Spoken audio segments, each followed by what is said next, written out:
a limited number of such stations. So I will just run through paragraph by paragraph. So the first paragraph very simply requests the Ozone Secretariat, and actually this is perhaps an area of clarification to the Ozone Secretariat as to whether the request goes to the Ozone Secretariat or UNEP. But either way, the idea is that, again, for this first stage of identifying and evaluating potential monitoring locations, we're going to need some additional resources to do that. There's some overages in both the Montreal Protocol and Vienna Convention, trust funds for the Secretariat. So we've left the amount blank here. We want to come to that after we hear back a little bit more from the SAP and possibly the Secretariat on some of the costs of this. But the idea here is just to transfer some of the overage from the Secretariats to the General Trust Fund under the Vienna Convention. The second paragraph simply requests the Ozone Secretariat to continue doing what they have been doing, supporting the work of the General Trust Fund by working to map possible locations for monitoring of controlled substances. And then moving on, the third paragraph I think is really a critical one. It's what I foreshadowed before. It is an invitation to the parties to the Vienna Convention to take a number of actions. And as I said, there would be a parallel Vienna Convention decision at the COP later this year. So what we think we need to do to operationalize this, which is basically to use the Vienna Convention General Trust Fund to support these stage one activities to identify and evaluate these monitoring sites. We need to do 4 different things that are outlined in this paragraph. The first would be to request the advisory committee of the General Trust Fund in evaluating these potential sites to take into consideration 5 different criteria, or 5 different aspects. These aspects are actually mentioned in the documents that the Secretariat has prepared for this meeting, but they relate first to the suitability of such sites for providing regionally representative data covering areas with substantial volumes of controlled substances. Second, quite importantly, is that the sites have the potential for a dedicated implementing partner. Thirdly, to consider whether existing infrastructure could be relied upon at such sites. And then fourth and fifth, to look at these issues of coordinating the calibration of data and ensuring the sharing of data between scientific monitoring locations. Moving on to paragraph 3B, we would also request the Vienna Convention to modify the terms of reference of the General Trust Fund to specifically add atmospheric monitoring of controlled substances as a purpose of the fund. So the General Trust Fund was established under the Vienna Convention. Its current primary focus is ozone monitoring. So we just need to make a minor change to also add atmospheric monitoring of controlled substances. Similarly, in paragraph C, we would therefore also need to modify the terms of reference of the advisory committee of the General Trust Fund. And basically the idea would be to allow them to invite additional experts who work on monitoring of controlled substances and have a subcommittee specifically dedicated to this aspect. And that's in addition. So the work would, of course, continue on traditionally what they've done, which is ozone monitoring, and add a specific focus on the monitoring of controlled substances. And then subparagraph D simply requests the advisory committee and thus the subcommittee to report on progress and/or any results to the 37th meeting of the parties. So those paragraphs in total are how we would suggest implementing this sort of stage one of identifying and evaluating potential monitoring sites.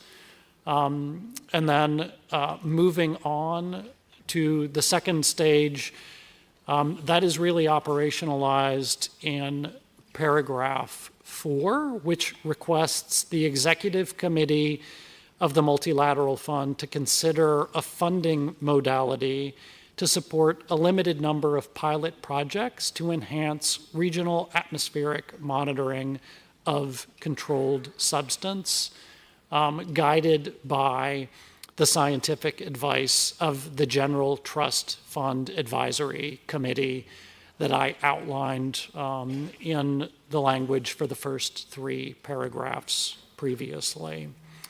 And indeed, we would look for a report back from the Multilateral Fund at the 37th meeting of the parties on work undertaken to develop such a funding modality. So with that, Co-Chair, I realize this is a somewhat complex decision given the overlap between the Montreal Protocol and the Vienna Convention. That is, in fact, why we wanted to sort of put pen to paper so that we've been discussing this a little bit in the contact group, but I think seeing words on paper can hopefully help clarify some of the ideas that have been put forward in those discussions. We really welcome hearing from other countries here in the plenary on their reflections to these proposals, as well as discussing it further in the contact group. And if our colleagues from Canada who were co-sponsors would like to add anything else to our introduction, we of course would welcome that as well. Thank you, Co-Chair. Co-Chair. Co-Chair.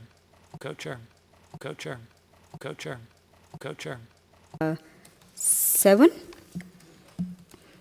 And we suggest that the discussions be continued in the contact group, but EU is asking for the floor.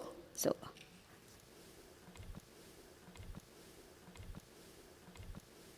the US and Canada for this excellent initiative to put something on paper. We understood that it's a bit complex with the interplay between the meeting of the party and the conference of the party, but that's certainly technicalities we will discuss. We have already some points collected, which we are happy to discuss in the contact group. And thanks again for this initiative. This initiative. This initiative. This initiative. This initiative. This initiative. And Brazil, Kuwait. First, I give the floor to India. India. India. India. India. India. I'd like to thank the US for introducing the CRP7. While we can discuss the elements of the CRP in the contact group already established, it is also important to have a discussion on the processes as well as the modalities considering the involvement of Vienna Convention and the Multilateral Fund. We would be happy to discuss further in the contact group. Thank you, Madam Co-Chair.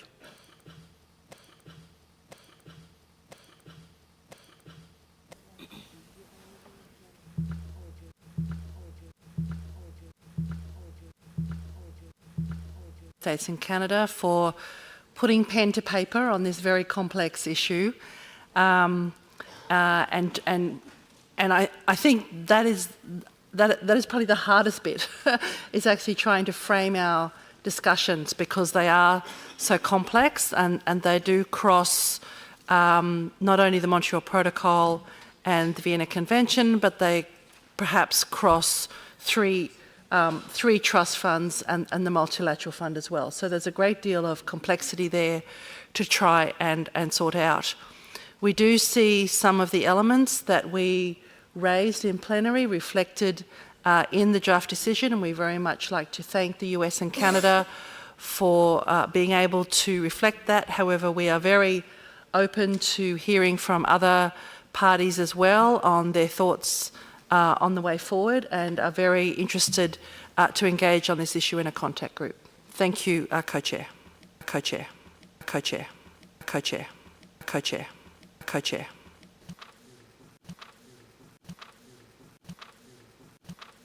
Thank the United States and Canada for putting forward this CRP. We also appreciate the fact that they've considered some of the elements that we also raised, such as the importance of evaluating existing infrastructure when assessing potential sites for suitability. We obviously are open to continuing discussing this matter on the contact group already established, and we also have some questions in relation to the amount of resources that will be transferred, and how much does that represent in terms of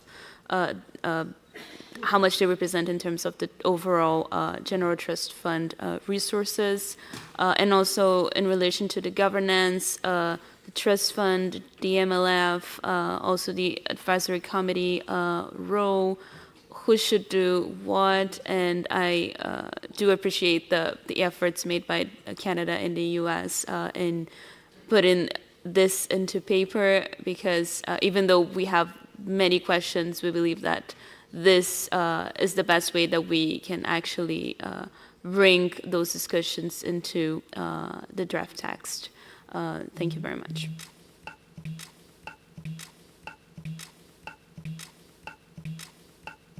Is there any party who would like to take the floor now? If not, I will close the list and give the floor to Kuwait. Kuwait. Kuwait. Kuwait. Kuwait. Kuwait. Thanks USA and Canada for submitting this CRB and capturing a lot of the discussion happened yesterday and today in the morning. I think it was very hard and difficult for the distinguished delegate from USA and Canada to prepare this CRB and putting all the element of the trust funds and the committees that will run this show. And I think that this is a way forward for us to understand something written, and we work with a written text to finalize it.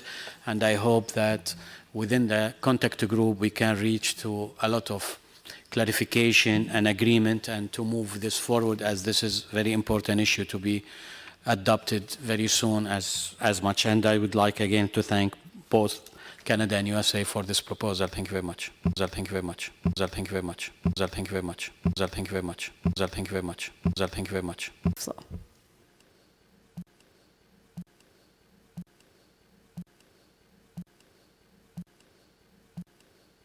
The USA and Canada for putting forward this CRP. We are very supportive of many of the elements in the CRP. We think it's laying down a good way for going on with this first stage on identifying a location, appropriate location. In addition, we would also like to ensure that we have this opportunity to also lay down a way for having a discussion on the long-term ambition and strategy that we want to have as parties, and have some clarity on where we want to go at the end. Thank you.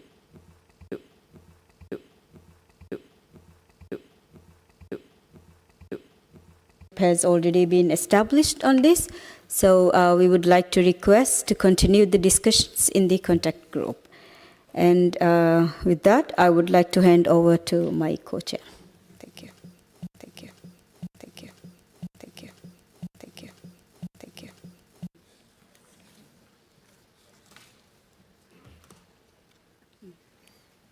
Let's do that.